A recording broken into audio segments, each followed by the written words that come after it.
আসসালামু আলাইকুম। আজকে আমি এমন একজনকে দেখাবো, লিটারালি সবাই অনেক সারপ্রাইজড হবে যে আমার কিভাবে কি লাইক এটা চিন্তা করতে থাকবে, আচ্ছা কিভাবে কি।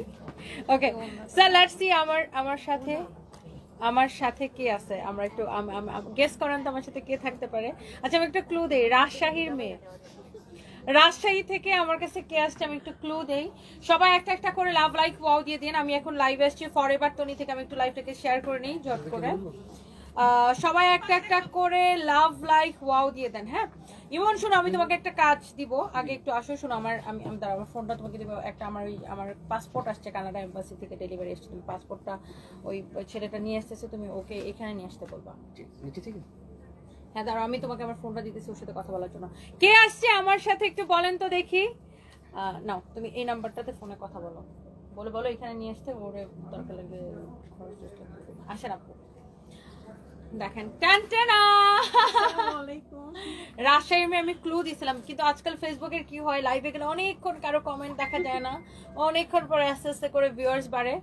তো আজকে বিথি, আপনি বড় হবেন ছোট হবেন আপনি আমার? হ্যাঁ হয়তো বা। আচ্ছা আজকে হচ্ছে বিথি আসছে আমার কাছে, আপনার ছোট হওয়ার কথা আমার থেকে। আমার এসএসসি ব্যাচ বলি 2014 সাল। হ্যাঁ আমার থেকে ছোট, আমি 10 সাল, আমার 94 এ জন্ম। আমার বয়স সবার মুখস্থ। আমি যে অনেক বেশি এক্সাইটেড ছিলাম আপু শোরুমে আসার জন্য। আমরা দুইজন কেমন করে যেন সেম হয়ে গেছে। হ্যাঁ এই ভালো, কেমন আছো? সেম আমরা পরে আসছি। আমরা এটা প্ল্যান করে পড়ি নাই। উনি হচ্ছে মালদ্বীপে বেড়াতে যাবে আর শ্রীলঙ্কায় বেড়াতে যাবে, তো আমি এটা পড়ছি লাইভ করার জন্য। তো আপু হচ্ছে এটা পড়ছে, আমার কেন জানি এটা পছন্দ হয়ে গেছে, এই জন্য এটা নিয়েছি আর কি। এটা সুন্দর লাগতেছে। যাই হোক, ওনার বাচ্চাটাকে নিয়ে আসেন। বেশি সুন্দর লাগছে এটা পরে, মানে একদম বাচ্চা। না আপনাকে অনেক ক্যামেরাতে যেমন লাগে অনেক বড় একটা মেয়ে, একটা ম্যাচুরিটি একটা মেয়ে, বাট সামনে এত বাচ্চা, মানে সামনে মনে হবে যে ক্লাস 10 এ পড়ে এমন লাগে। সত্যি কথা না, আমি আসলে ওজন কমানোর পরে বয়স কমে গেছে। এই কি অবস্থা, কিছু বলবা? না আপু দেখতেছি, তোমরা ক্লোজ করে দিছো? দেখা হয় নাই তো আমি শুধু দেখলাম। কাকে? আমি এখন আসি পুলিশ প্লাজাতে আর কি। আমি খুব এক্সাইটেড ছিলাম, প্রথমবার আমি পুলিশ প্লাজায় আসছি, আপুর সাথে প্রথম দেখা করতে চেয়েছিলাম, এই যে আপুর সাথে দ্বিতীয়বার দেখা, বাট এত ফ্রি পাবো আমি ভাবি নাই, ভাবছিলাম না ও আসবে। আমাকে দিশার মা বলছে যে আপু আপনার কে হচ্ছে যে ইয়া করবে, বিথি আপনার নাম্বার নিচ্ছে, আপনাকে ফোন দিবে।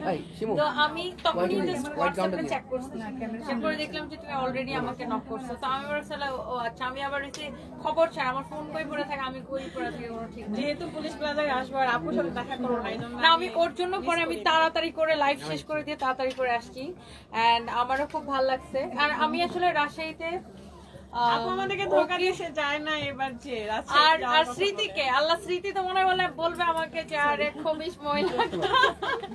স্মৃতিকে আমি ইনভাইটও করছি, আমি আর দিশামার কাছে আমি হচ্ছে যে আমি তুমি করে বললাম, আমার থেকে ছোট, ওর নাম্বার নিয়েছিলাম। তো আমি স্মৃতিকে ফোন দিয়ে বলছি আমি তো রাজশাহী আসবো। শোনো আমার শুক্রবার সকালে ফ্লাইট ছিল, আমি গাদার বাচ্চা এমন ঘুম দিছি আমি ফ্লাইট মিস করে ফেলছি। তো আমি ভাবছি শনিবারে যাবো, তো শনিবারে আমার ইমার্জেন্সি লন্ডনে একটা কাজে ফ্লাই করা লাগছে, তো এই জন্য আমি এরপর রাজশাহী যেতে পারি না। এখন রাজশাহীর মানুষ তো পারলে আমার ধরে কি লাভ। আসলে অনেকেই এবার বলছিল, ভিডিও করছে যে আপু আসার কথা বলে আসলে ঠকাইছে। লিখছে এক দজ্জাল আরেক দজ্জালকে নিয়ে আসছে। বাহ, উই আর দজ্জাল। হ্যাঁ শিওর প্লিজ, প্রাউডলি দজ্জাল। ওই টাইপের মানুষ এভাবেই মানে ওয়েলকাম করে আর কি। ওদের কোনো কাজ নাই। আমি একটা কথা সবসময় বলি যে ফেসবুকে আমি এমন যারা কাজ করে, মানে সেটা একজন ব্যবসায়ী হোক, একজন লাইভ প্রেজেন্টার হোক, একজন ব্লগার হোক, একজন কন্টেন্ট ক্রিয়েটার হোক, বা একজন ডক্টর হোক, ধরেন এই ডক্টর শিক্ষামূলক ভিডিও দিতেছে, খারাপ কমেন্ট করবে না। একটা দল থাকে খুঁজে পাওয়া যাবে না, খারাপ কমেন্ট করে যাবে সবাইকে। একটা ছেলে আমি দেখি ছেলেরাও লাইভ করলে খারাপ কমেন্টের শিকার হয়। ছেলেরা লাইভ করলে বলে আপনাদের কাম নাই এগুলো কমেন্ট করা, হোয়াট মানে ফেসবুকে না আপনি মানে ভালো করলে। একজন লিখছে যে পোলিও আম্বানির বউ, মানে আমার হাজবেন্ডকে বোঝাইছে যে তোমার হাজবেন্ড একটু স্লিম না, এই জন্য।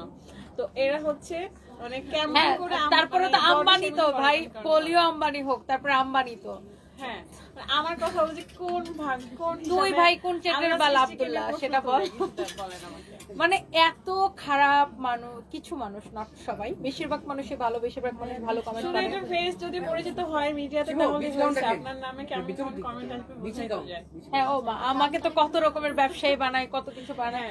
বাট আমি সবসময় বলি কি যে আপনি যে কোনো মানুষ, আমরা যখন যে কোনো কাজে আমরা যখন মানে আমরা যখন নিজের লক্ষ্যে পৌঁছাতে চাই তখন এরকম মানুষের কথা শোনা যাবে না, মানুষের কথা আসলে পাত্তা দেওয়া যাবে না।